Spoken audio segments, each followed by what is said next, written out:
Good evening and welcome to Pakistan Today News from our New York studio. I'm Chris Taylor. Pakistan is moving to significantly expand its military footprint across the Arab world, shifting from its traditional role as a provider of military training to a broader position as a regional security partner. Islamabad is negotiating deals to sell fighter jets and weapons systems, including a near $1.5 billion agreement with Sudan's armed forces. Central to this push is a strategic mutual defense agreement with Saudi Arabia, which has also shown interest in acquiring Pakistan's JF-17 Thunder fighter jets.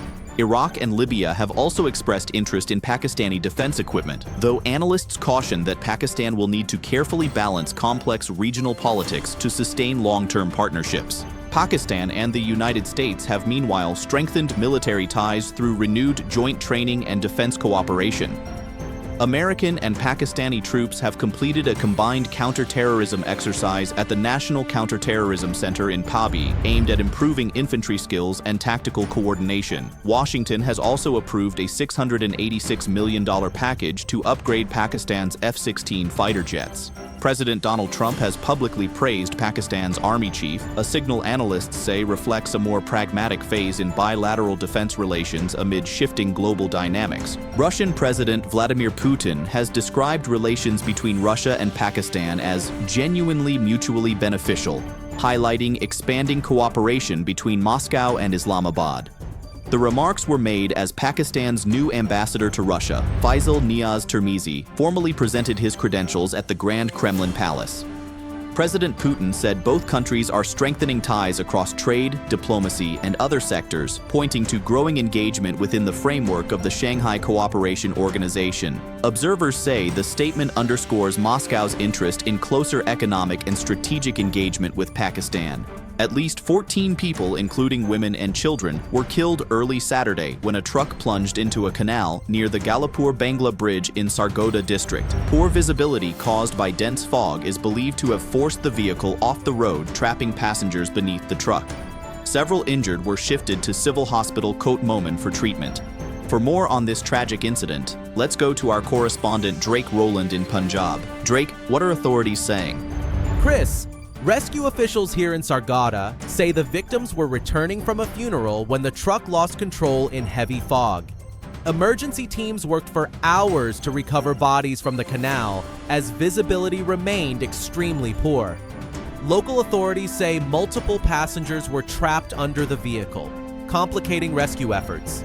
Hospitals in the area remain on alert as survivors receive treatment, while officials are urging drivers to avoid travel during early morning fog. Investigations are now underway to determine whether speed or road conditions also played a role. Thank you, Drake Rowland. Reporting from Punjab. Protests in Iran's major cities have reportedly quieted following a heavy crackdown by security forces.